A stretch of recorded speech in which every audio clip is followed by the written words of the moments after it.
Diyos maray na aldaw, Bicolandia. Ako po si Antoinette Eduardo at welcome sa isa na namang episode ng ating programang Good Vibes Sabado na punong-puno ng inspirasyon, dagdag kaalaman at good vibes. Ang programang ito po ay hatid sa inyo ng One Media TV48 Naga sa pamamagitan ng aming digital channel 48.2 at ng aming Facebook page at YouTube channel One Media TV48 Naga. Sa pakikipagtulungan ng The Lytton Hotel by Carterson kung saan tayo naroon ngayon at ng Camsur Viaje at syempre ng Naga College Foundation Incorporated. Noong nakaraang linggo ay nakasama natin ang inspirasyon ng nakararaming Pilipino at lalong-lalo na ng mga Bicolano si Attorney Leni Robredo. Marami sa inyo ang nanood at nagbigay ng comments, mga good vibes comment. Kaya mamaya, abangan po ninyo ang ating Good Vibes Cast segment kung saan babasahin natin yung mga positive comments, good vibes comments. At for this particular episode, yung episode natin ngayon, samahan niyo po kami, mag-enjoy kayo at mag-comment dahil next week, ang pinaka-good vibes comment na makukuha ng episode na ito ay mananalo ng papremyo. So ayan, samahan niyo po kami. And at this point, wag na nating patagalin, alamin natin ang makakasama nating espesyal na bisita ngayong araw. Let us all watch this. Ngayong umaga ay makakasama natin ang isa na namang nakakabilib na babae at award-winning policewoman. Noong 2016, siya ay nanalo ng 3 awards. Ang Metrobank's Country's Outstanding Police and Service Award na ipinagkaloob ni dating Presidente Duterte, ang Volunteer Against Crime and Corruption Country's Outstanding Law Enforcer at ang Outstanding Filipino Award na ipinagkaloob naman ni dating Vice Presidente Leni Robredo. Noong 2018, nakuha niya rin ang award bilang the Outstanding Young Man of the Philippines. At noong 2021, siya ay pinarangalan ng Medalya ng Kagalingan for anti-illegal drug operation that resulted to the death of province top drug supplier. Alamin natin ngayong umaga ang kwento sa likod ng isang award-winning policewoman na si Ma'am Fatima Lanuza.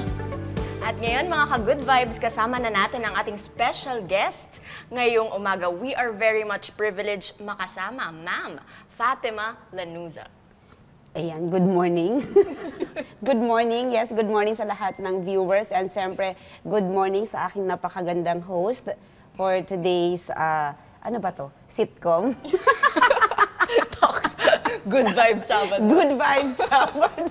That's it. It speaks for itself. O, di ba? Tawa pa lang namin, good vibes na. Sige na, sige na. Ma'am, kasi di ba, parang magandang balikan because now you are very successful. Oh in my terms God, that of career, word. right? In terms of being a police, you received awards, a lot of awards in fact. Pero it's good to go back to your childhood, where it all started. Pwede mo sa aming ikwento? Childhood days, typical na anak ng simple family of 6 na magkakapatid. So, my papa is undergraduate ng elementary, parang I guess grade 4 or 5. And then si mama naman is nakapag-high school din naman. But hindi enough yung pinag-aralan para makapag-trabaho sa, yung to get employed. So, they end up, si papa naging farmer, naging taga-tinda ng ice buko. And then si mama naman nagluluto ng mga kakanin. We have this little karinderya na ako yung diligent marketer. Like, 4 in the morning, gigisingin na ako. So, ganun siya. Si mama walang ibang alam na oras yun, alas 7. Whatever time kagisingin, uy, bangon na, alas 7 na. So, walang ibang alam na oras si mama alas 7. So, 4 o'clock normally gising na kami with the belief na alas 7 na, magmamarket na ako niyan. Pagbalik ko, maliligo na, mag-i-school na, sila mama may iwan na sa tindahan. And we have this little talyer. So, si Papa yung mekaniko doon kasi yun lang talaga yung kayang gawin ni Papa para, just to make both ends meet. And may taguyod kami sa pag-aaral. So, ganun siya. Mahirap yung buhay. So, kumbaga, talagang dumaan ka sa hirap nung bata Sobra. ka pa. Pero, sabi mo nga kanina, ma'am, bago tayo mag-start, medyo ano ka pa nun, talagang hindi pa siya yung kung sino ka ngayon na nakikita namin. Ang layo. So, ang layo. Grabe, Diyos ko. Who would have thought na magiging teacher ako? Who would have thought na makakapag-pulis ako? Who would have even thought na makakapag-graduate ako ng College of Law with the little na ina-earn ng parents ko na sakto lang minsan niya kinukulang pang pangkain. So yung struggle na paano ko makakapagtapos? Gusto kong maging lawyer, gusto kong maging teacher, gusto kong maging police, pero ang tanong paano? Eh, takot na akong baka, parang hindi na nga ako aabot ng college that time. So good thing, may scholarship grant. So from high school to college, scholar ako ng isang university sa Iriga. So doon nagsimula lahat. Were you already a do you have big dreams already noon? Oo, kasi nakikita ko kung ano yung wala sa amin. Actually, funny thing, alam nyo, funny thing ha, ang pinakapangarap ko lang talaga dati, magkaroon ng bahay na tiles. And then yung CR nasa loob. Kasi yung CR namin, nasa labas. So pag may ihi ka ng 3 in the morning, pag didesisyon mo daw kung lalabas ka pa kasi nga alas 3 ng madaling araw. So ang pangarap ko lang talaga nun, CR sa loob ng bahay plus tiles yung floor. Kasi yung paa ko, yung heels may crack. So naiinggit ako sa mga babaeng ang kinis-kinis ng what do you call that? Dapan. Dapan, buol, in Rinconada. Okay, later. Basta may gutang, that's it. For Rinconada, may gutang. Sabi ko, feeling ko yung mga babaeng walang crack yung heels, na doon yung mga nakatira sa may tiles. So, ang pangarap ko talaga dati, bahay na may tiles. So, yun lang. And how to achieve this, sabi ko dapat magkatrabaho ako. So, I thought of mga trabaho na pwede makapagbigay sa akin ng ganon. So, seeing my teachers na umiinom ng soft drinks pag snack, gusto ko rin magkaroon ng trabaho para maka-afford ako ng soft drinks pag snacks. Okay? Nakakita naman ako ng lawyer, yung bahay nila, nung pumasok kami tiles, sabi ko, ay gusto ko rin maging lawyer kasi yung bahay nila naka-tiles. So yung pangarap ko, naka-base sa inggit ko sa ibang tao during that time. Inggitera talaga ako, literally and technically. So, ganun siya, Miss Tonet. Pero, as in. nung bata ka, sabi mo nga, 3 a.m., magde-decide ka pag naiihi ka. So, bata ka pa, magaling ka na mag-decide. Magaling na ako. Decision maker na talaga ako. So, I'll just tap my tummy. Walang kasama, tulog pa yung iba. Diba, nakakatakot kasi. Kasi ang dilim, tapos mag-CR ka dun sa labas pa. Tapos ang takip lang mga, alam mo yan, sako. O, ganun lang. So, scary. Baka mamaya may nagkikrip-krip doon na, ay, Diyos ko talaga. I cannot. Yung magandang pag-usapan natin ngayon yan, ma'am, dahil alam ko maraming nakaka-relate dyan. Na ngayon, iniiyakan nila yung ganong pinagdadaanan nila sa buhay. Pero when you succeed pala, parang when you look back, nakakatawa lang pa. Nakakatawanan mo na lang, ano po. Sobra. Pero that's, can we call it challenge na lang siguro? Yung challenge na yun in your childhood, help you become the person you are now. Sobra. There was one instance na nagdala ka daw kasama yung papa ko ha. Dumaan kami sa bahay ng, okay, I'll say it. I'll say it na lang. Dumaan kami sa malaking bahay na may gate. At yung bahay na yun, pag-aari ng kapatid ng tatay ko. Diba? Di naman kami papasok or lalapit or whatever. Dumaan lang kami kasi daanan yung papunta sa school. Hindi pa kami nakakalapit dun sa gate. Lumabas yung may-ari, which is the kapatid ni papa. Sabi niya, ay, kung mangungutang kayo, wala kayong pampapautang. Hindi naman kami mangungutang that time. Dulay kami nangungutang talaga. Totoo yun. That time, di naman kami mangungutang, idadaan lang kami. So, isa yun sa mga naging hugot ko. Pangalawa, funny, may yung ganyan sofa. Kaya adik na adik ako sa mga ganyan kasi bagyo. So, bahay namin pangit. Nakituloy kami din sa bahay. Uupo lang ako dun sa sofa. Ayaw, ay, huwag kayo dyan, dun kayo sa baba, matudumihan. So, these are the little hugot na para sa akin, napaka-vengeful na iisipin. Pero, it did well eh. Kasi yun yung mga bagay na, bakit bawal upuan yun? Paglaki ko, bibili ako ng ganun. Diba? Bakit bawal kaming dumaan doon, mangungutang ba? Paglaki ko, pag may pera ako, hindi ako mapapautang, magbibigay na lang ako. So, nabit-bit ko siya. Ngayon, hindi ako nagpapautang talaga ng big amount. Pero, nagbibigay ako ng amount na hindi mo man yan bayaran, hindi na masama yung loob ko. Because aram ko, I know exactly how it feels to have almost nothing. And I knew exactly how it feels to have almost everything na hinihingi ko noon na unti-unti nagkakaroon ng katuparan ngayon. So, kumbaga, medyo admittedly, siguro may pain during that time. Pero unhealed. Unhealed May pain. trauma siguro. May trauma. Mostly. But you use that to help other people now. Oo. Kasi alam natin, merong mga nanunood dyan, na sabi nga natin, who are experiencing these challenges. Makikita natin kay ma'am na hindi mo siya tinambayan. Anong tawag doon? Huwag mong tambayan. Daanan mo lang. True. Catwalk lang. Catwalk ka lang doon. So ngayon yung childhood mong yun, ma'am. Kasi sabi mo nga, there were some challenges, there were difficulties, pero may mga happy moments ba? Sobra. Hindi mo matatawaran yung saya na maliligo ka sa ilog with your parents. Tapos there was one time na nangunguha kami ng pili na nahulog, fall off from the tree, nangunguha kami. Tapos natubong ako na Anong natusok? natusok ako ng barbed wire. Tapos may papa is a good doctor. Nagkayod siya ng coconut, tapos piniga niya, rinagyan niya ng kung ano-anong asin, tapos sili, tapos tinapal. Buhay pa naman ako hanggang ngayon without anti-tetanus. With all the tapal-tapal. True, with all the tapal-tapal. And yung sarap sa pakiramdam na natuto ako sa ilog, hindi sa pool. Napaka-organic po nun. Diba? Tapos ang salbabida mo yung coconut na dry, na hinahag mo lang na pag nag-slip na sa mukha mo ng gano'n. Ang sarap sa pakiramdam nun, incomparable. Correct. Tapos yung makakuha ka ng mga root crabs, tapos naalala ko ang childhood days ko. Yung mga root crabs na iboboil mo lang, tapos may maliit kayong bahay-bahay kasama mo. Yun yung hindi ko nagagawa ngayon sa anak ko. So, kumbaga, there are pros and cons talaga. And yung mga nakwento mo, yung mga laro-laro, parang wala na yun ngayon sa mga bata natin. Ano? Dipindot na lang lahat. Dipindot. Wala nang bahay-bahay kasi may tent na. Na magandang balikan. So, yung mga batang nanonood sa atin, sana mabalik natin yun, yung mga larong ganon. Now, we mentioned about the challenges Yes. while you were growing up. Ngayon, sabi mo nga, you really wanted to finish school. Oo, How was it sobra. like studying back then? Struggles na hindi ko alam. Kasi yung high school ko na itawid because I graduated with honors. So, automatic scholar ako ng isang known university sa Iriga. And then yung pag-college ko naman, hindi ko alam kung paano na. So nung fourth year college, I took the exam, sabi ko, Mama, I'll be going to the same school where I graduated high school. Kasi nakita ko na kung paano yung, maganda talaga yung turo. I even thought na yung anak ko doon pag-aralin kaso malayo nga lang. So sabi ni Mama, hindi namin kaya. Sabi ko, basta Mama, kaya ko. So, I had 2 scholarships then, PESPA scholarship and the other scholarship na grant ng school. So, nakapag-college ako to a course na hindi ko gusto. Diba? Ang gusto ko talaga criminology. Pero yung kasing pinasahan and pinag-exam sa akin, that of education. So, nag-aral ako as education, BS Ed, elementary, concentration course, mathematics. And nung nakapasa ako, dun na lang.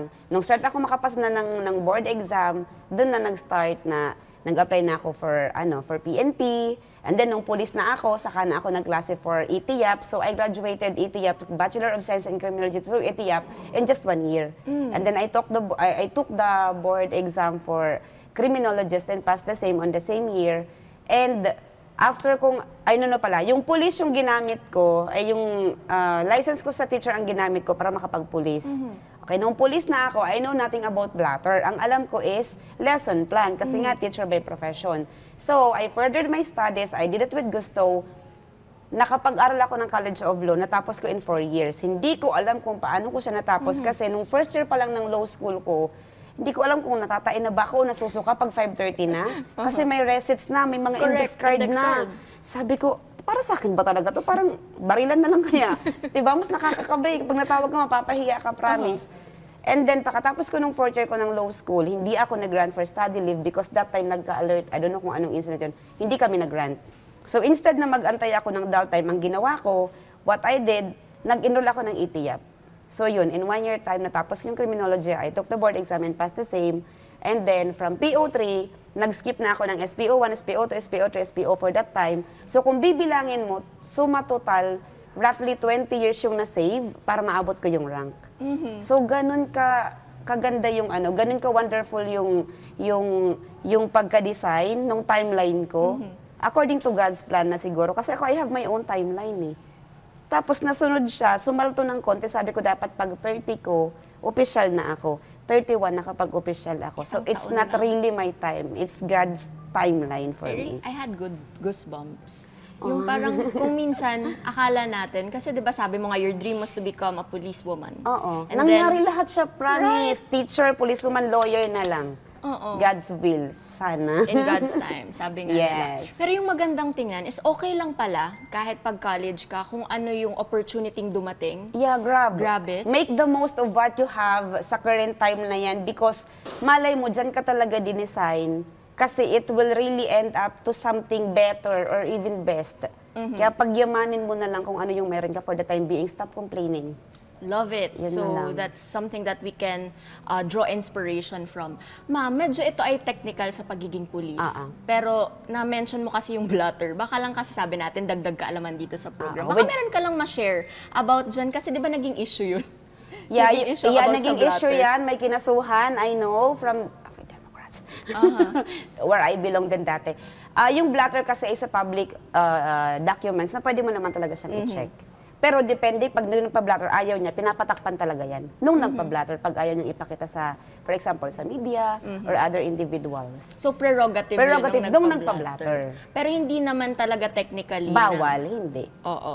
So, pero yung sa WCPD, bawal talaga. Kasi correct, not even the yes. COP can look into it. Kami lang talagang investigator. yes. So, para lang, parang segue lang yun. At ngayon, the good news is yung fellow media practitioner na kinasuhan ay yung kaso ay nawala na. What was it called, ma'am? It was Absolved na siya. Dismissed na yung yes, kaso. dismissed na yung case. So, napasok ko lang. Parang commercial break Additional lang. knowledge without tuition fee increase and miscellaneous. I love that. And Ang seryoso natin. diba? And at this point, ladies and gentlemen, sa aming pagbabalik, pag-uusapan naman natin, ngayon na talagang na-pursue mo na ang iyong dream of becoming a policewoman. Yes. Let us talk about yung pagiging mong policewoman. Kasi alam natin, may mga stereotypes pa din, hindi pa din siya maaalis eh. Yeah. So pag-usapan natin siya, Ma'am Faith, sa pagbabalik ng Good Vibes, Sabado.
Welcome back mga ka-Good Vibes. Kasama pa rin natin ngayong umaga ang iniidolo, isa sa iniidolong mga policewoman dito sa Bicol. None other than Ma'am Fatima Lanuza. Good morning, ma'am. Yes, we're so back. Sana kayo nakabalik na rin. Sana hindi nyo kami iniwan, di ba? Parang siya. Ayun na naman, after na naman tayo. Appeal lang ako kami ng appeal. So, kanina, before we pause for a commercial break, we said that we will be talking about yung pagiging policewoman. Kasi hindi natin maalis. Although nag-i-improve yung ating community, nag-i-improve in a way na kahit paano empowered na yung mga kababaihan. Pero meron pa ding stereotype na lalo kapag yung trabaho mo is deemed by society na panglalaki. Ano yung mga challenges that you encountered? When I was just starting sa PNP, the biggest struggle was proving my worth as a woman in a male-dominated community. So, when you say that in a male-dominated community, yung babae ka, kailangan mong i-prove yung sarili mo. Ano mga klaseng... May pakinabang ka. Because gone are the days, pero back then kasi, pag may responde, I had this experience sa senior na katrabaho ko na ang sabi niya sa akin was, ay, maiwan ka na lang kasi asikasuhin ka pa. Pangkorti naman lang ka mo sa office. Sabi ko, what? Hindi ito yung gusto kong trabaho na uupo lang tapos manunood sa inyo while you're doing that task. I can do better. So, ang naisip ko that time, hindi ko talaga yun nakalimutan. Ang naisip ko that time, I have to do something about this. Though wala talaga akong alam sa pagpupulis, ang alam ko lang humawak ng baril because yun yung tinuro sa training. So, basically, ang alam ko magturo talaga. Technically, magturo lang talaga. So, dun ako parang grabe yung gigil na mag-aral talaga ng batas. So that I can better serve the community and makatulong ako at least sa clerical works man lang since, kumbaga, parang outcasted kami pagdating sa operations kasi nga babae. Pero ngayon hindi na. Sobrang pantayan talaga. Pag may operation kasamang babae, may lakad kasama ng babae. So kumbaga may nagbago na? May nagbago na. A lot as already improved sa organization. Masasabi ba natin ngayon na dumadami na din yung babae na nagpupulis? Ang dami na din. Especially nowadays na walang, like sa iba kasi hindi ko lang sure ha, pero sa PNP kasi may anak ka, may asawa ka, hiwalay ka sa asawa, or single mom ka, tanggap ka talaga. So inclusive. Inclusive siya, oo. Which is beautiful dahil alam natin hindi dapat titigil yung pangarap natin kung ano man yung sitwasyon natin sa buhay. Yeah, kasi ako nakapasok ako sa PNP at 20, kasi nag-graduate ako 18. So I had my first baby 19. So nakapasok ako ng PNP 21. So hindi naging hadlang yung may anak ako. In fact, during the interview, it was given emphasis na since may anak ako, I really have to get that job para masustain ko yung pangangailangan ng anak ko. Kasi during that time, yung tatay ng anak ko, wala rin naman trabaho eh.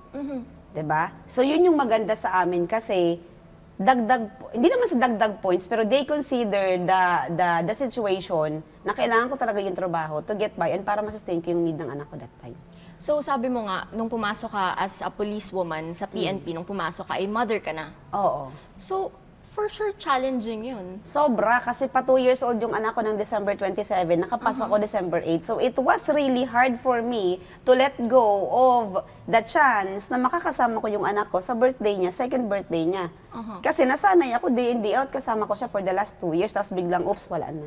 So I almost quit. Sabi ko, ayoko na, magturo na lang siguro ako. Pero yun na nga yun, andun na ako eh. Wala namang cellphone, di ko naman makontak. Pag tumakas ako, saan ako sasakay? Wala naman akong pera. Tunuloy ko na lang kasi may libreng pagkain sa loob. Ganun kahirap yung buhay dati. So, kumbaga, being a policewoman was your dream, but then it came to a point na question mo, para ba ako dito? During the training, and during the, eto lang ma-share ko lang ha, lately, I had this rape case na 15 years siyang rape victim ng kanyang stepfather. So, hinahagtied siya, kamay paa, and then sometimes, hinahayaan, nag-undress na lang talaga siya just to get things done para makapag-aral siya.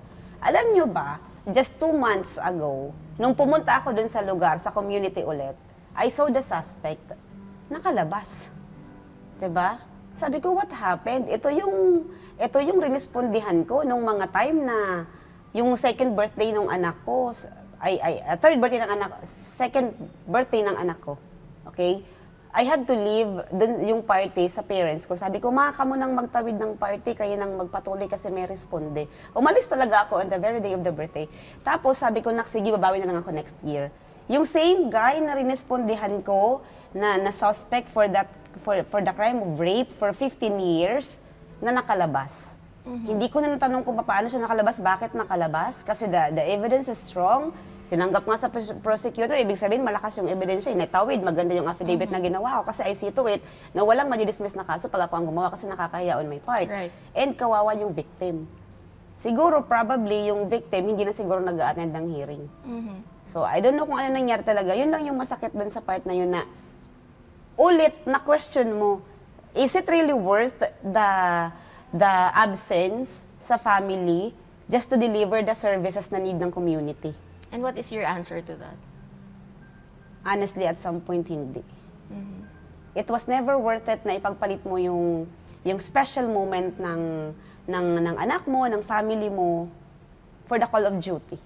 Okay. Kung pwede lang naman na makapagpaalam ka, take a portion of your time to spend quality time, especially sa mga special events. Kasi that was my biggest regret. They were looking at me, maybe you have known my story, like I am a well-decorated police officer, pedestalized ako for the award professionally, pero I may be a good provider to my siblings, perhaps.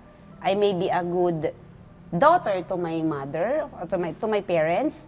I may be a good police officer to the clients I've served. Pero yung biggest regret na meron ako, time and again I'll tell you, I was a failure as a mom. When I lost my youngest son to a disease, ang sabi ko sa kanya, Sige. ang sabi ko sa kanya, babalik ako next year, babawi ako, promise. And little did I know, yun na pala yung last birthday ng anak ko na hindi ko na mai-enjoy kasi So, it was a difficult time as a mother. So, kumbaga, all right, ayan. So, siguro yung magandang yung nakikita natin ngayon is even strong women pala go through difficult times in their life. And thank you very much for sharing that with us, ma'am. Thank you for sharing. Alam mo kasi yung biggest regret na I could have stayed during the birthday kasi isang araw lang naman yan, 365 days but I had to leave kasi call of duty and okay lang naman sanang nag-serve ako pero seeing na nakalabas yung suspect, that's heartbreaking. Kasi I have given lahat ng resources to the point na sasakyan ko pa yung gamit ko yung nag-responde. And alam mo, naulit siya kasi yung last na, just this August 22nd, it was my son's 6th death anniversary. And alam mo, yung hindi man lang ako nakauwi para magsindi ng kandila kasi again duty. So parang feeling ko nauulit siya ng nauulit. And parang it's immaterial to be working for what's, yes, called for naman talaga siya because call of duty siya. Pero sana maging mas mabait yung, sino bang pwedeng sabihan kung maging mas mabait? Tayong lahat? That we allow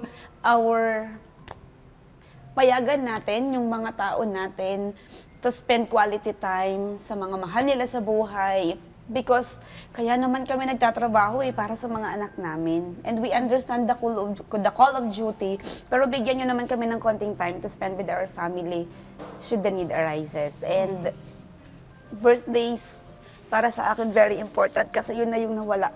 Nasabi ko, babawi ako next year. Hindi na siya umabot next year. Thank you for entrusting that story to us. Ay, kaloka. Sorry na.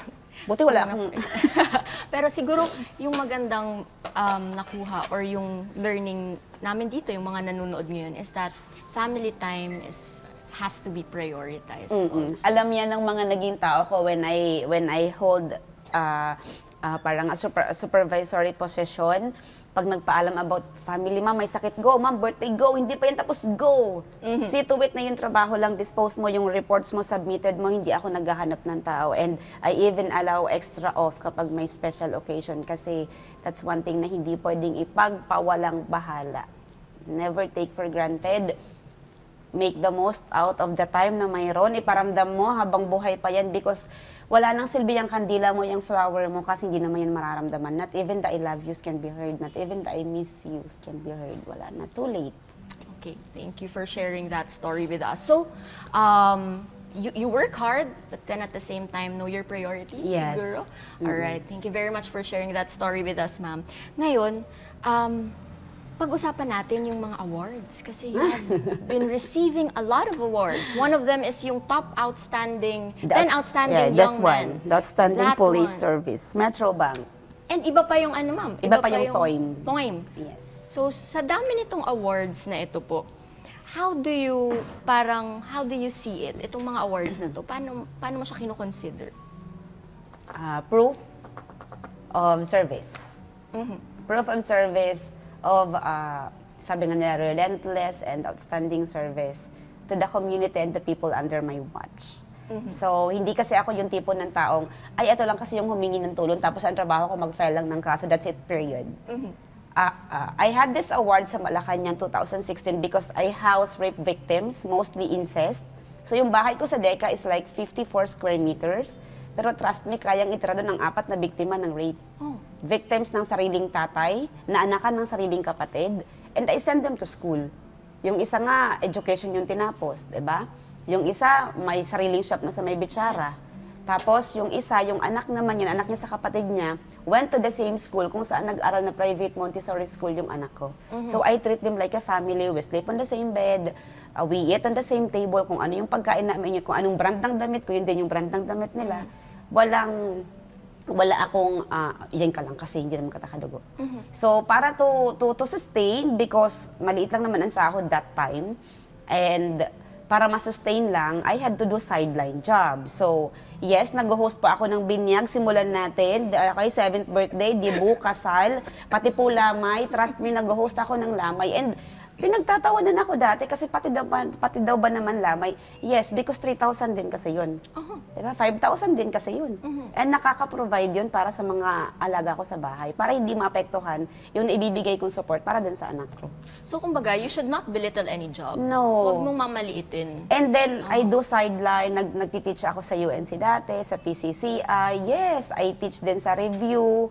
Diba, lahat na lang. I do speaking engagement sa mga teachers and NSET kasi pera din naman ulit yun eh. Dapat So, nakakapa ka, ma'am. Yung pang superwoman. Kaya nga si Wonder Police ako, di ba? May Wonder costume Police. ako niyan. Ma'am, interested ako to know. Kasi for sure, yung mga kagaya kong hindi naman police officer, we are very much fascinated with all that. Can you explain those to us? Ito yung rank, and then this one is the badge. So, second badge ko to, I have a separate badge and badge number for my PNCO day. So, pag officer ka, 0 dash, that's officer. And then these are the awards, trainings, nameplate, ata yung mga collection ng awards over the years. So, dumadami siya. So, Nadadagdagan siya. Bumibigat yan. Okay lang yun. Plus no? the responsibility din, ganun siya. Amen. Ngayon, ma'am, because you've shared with us yung naging challenges natin sa life, and I'm sure marami dito yung na-touch with your story. But you also told us na grabe yung struggles ng isang police. Pero why do you still continue? What is your inspiration? You will answer that sa pagbabalik ng Good Vibes Sabado. Diyan lang po kayo.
Welcome back mga ka-good vibes! Kasama pa rin natin syempre si Ma'am Fatima Lanuza. Good morning, ma'am. Yes, I'm so back with a smiling face. Yes. Alright.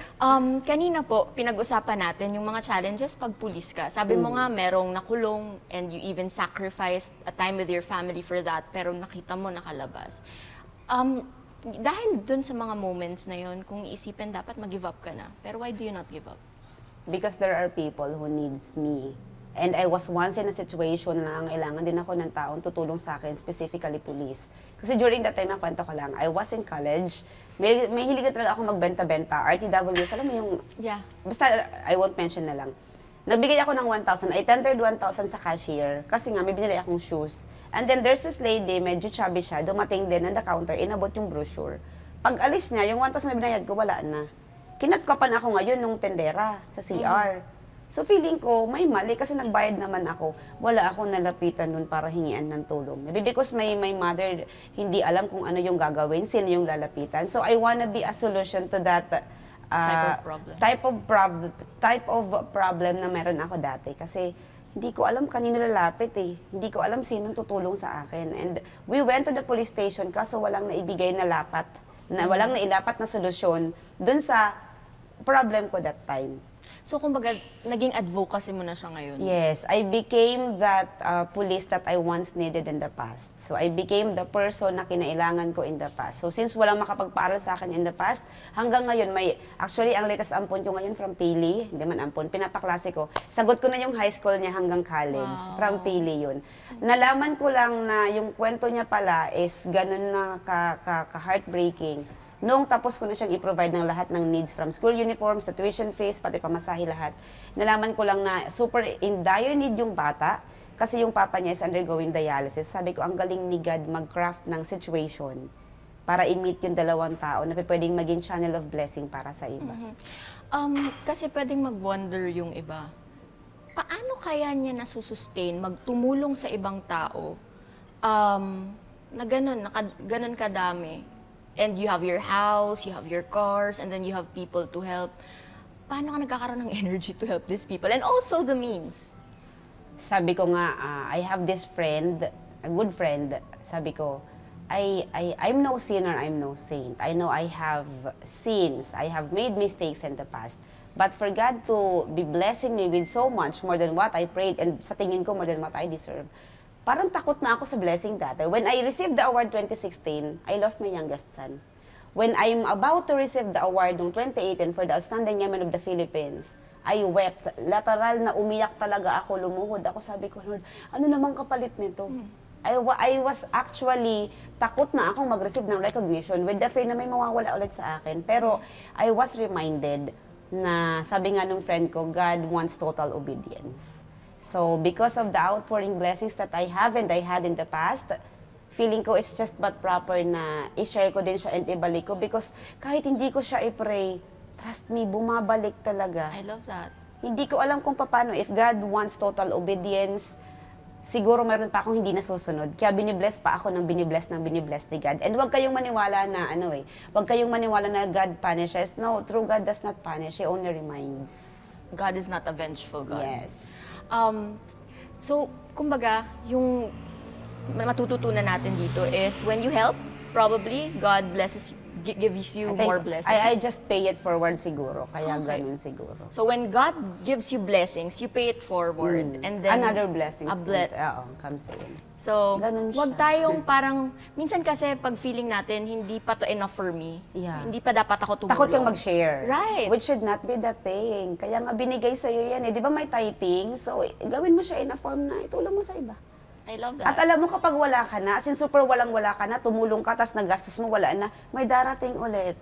Diba? Ganun ibigay yung provision eh. For me lang yan it's from me kasi sobrang basta. Di ko masabi, di ko ma-explain. I'm just so blessed in so many ways. Amen. And thank you also for being a blessing to a lot of people. Through your being a policewoman, through your being a woman in general, through your being a mother, and also sa lahat ng bagay na ginagawa mo, napakalaking inspirasyon. And thank you for inspiring us. But at this point, ladies and gentlemen, this is the moment of truth. So, this is what we call the Good Vibes Challenge so na dito scary. lang yan sa Good Vibes Sabado. Ma'am, I'll tell you the mechanics. Okay? So, I will be mentioning a word or a phrase. Tapos, pag narinig mo yung word or phrase, you will be answering good vibes kung it gives you good vibes or bad vibes if it gives you bad vibes. Fast talk to. Alright? Are you ready? Yes. Okay. Your childhood. Good vibes. Work. Good vibes. Chocolate. Ay, good vibes. Mathematics. Bad vibes. JCI Naga ka rin. Ay, Rosa. good vibes. Okay, shout out mga sis. Motherhood. Ay, good vibes. Marites. Ay, just go bad vibes. Kamaligan. Good vibes. Ay, nandyan ka ngayon, di ba? Dress. Good vibes. Police uniform. Good vibes. I'm sexy with this. Books. Good vibes. Beach. Ay, super good Dagat. vibes. Okay. Love life. Vibes. Vibes. Alamin natin sa mga susunod kung good o bad. Artificial intelligence or AI. Ah, bad vibes. Samgyupsal. Ay, good vibes! Alam na alam. Favorite. Ma'am, bakit naman yung love life ay vibes lang? Alam nyo kasi pag nagmahal ka, masaktan ka talaga towards the end, in the middle, in the center, and at a certain point. Kasi technically, hindi ka man masaktan pag hindi ka talaga nagmahal. What if magloko yan? Okay lang, hindi ko naman minahal yan eh. Diba? So, What if vibes. hindi yan seryoso? Okay lang, hindi ko naman minahal yan. Pero pag minahal mo na kasi, love life, sineryoso mo, bad vibes siya. Good vibes lang siya kapag hindi ka seryoso. So, pwedeng fun-fun lang, sabi ni Ivana. Baka yung mga ano dyan, Fun-fun. fun. Pero along the way, feeling ko mahanap mo din. Ay, Hopeful hindi- ka pa Hindi dun ako sa bagay na yun. naghahanap. Kasi, I mean, if it comes, will you be ay, open for it? sobra. Okay, alam niyo na guys. Open and then closed door. That's it. Okay, so alam niyo na guys. Open. Yes. Alright. So thank you very much ma'am for joining us. Is there Yes. any other message that you'd like to give to our viewers out there? Yun lang, continue to be a blessing, okay? Receive countless blessings and then continue to be a blessing to everyone kasi you might be, sabi nga niyan, di ba? You might be an answer to someone's problem and wag kang mag-alala kung nahihirapan ka ngayon, it takes both, di ba? The rain and the sun para mag-grow ka. So, kung ano man yung sitwasyon na mayroon ka ngayon, pagyamanin mo na. Yung sinasabi nilang, the plant is greener where you water and nurture it. Ganun din naman eh. If you focus on the negative pot with a wild weeds, yun talaga yung magpa-flourish problem. But when you focus on a pot na alam mo magbibigay ng fruit-bearing trees yan, it will eventually flourish. So, ganun lang siya. Kung ano yung sitwasyon mo, pagyamanin mo sa maayos na pamamaraan. Because that's where I started back then. And wag kang matakot lumingon dun sa mga taong nakatulong sa iyo in the past kasi hindi mo lang talaga alam kung paano kanila tinutulungan makarating dun sa pinakamagandang best na ino-offer ni God for you. So, yun lang. Amen. That's wisdom. Thank you very much for sharing your time, your wisdom, Yes. and your laughter to all of us. And my tears. And the tears. We value your story a lot. Thank you very much po for your time. Yes. God bless you. At yan po ang ating pag-uusap sa ating espesyal na bisita ngayong umaga na talagang nakapagbigay sa atin ng inspirasyon, dagdag kaalaman, at syempre, good vibes. Ako pong muli si Antoinette Eduardo at magsama-sama tayo next week dito lang sa Good Vibes Sabado. At yan ang ating pakikipag-usap sa ating special guest ngayong umaga, si Ma'am Fatima Lanuza, a very inspiring woman, mother, and police woman. At ngayon, pupunta na tayo sa ating Good Vibes Ka segment. Babasahin natin ang mga good vibes comment from the previous episode with Attorney Lenny Robredo. Let us all watch this.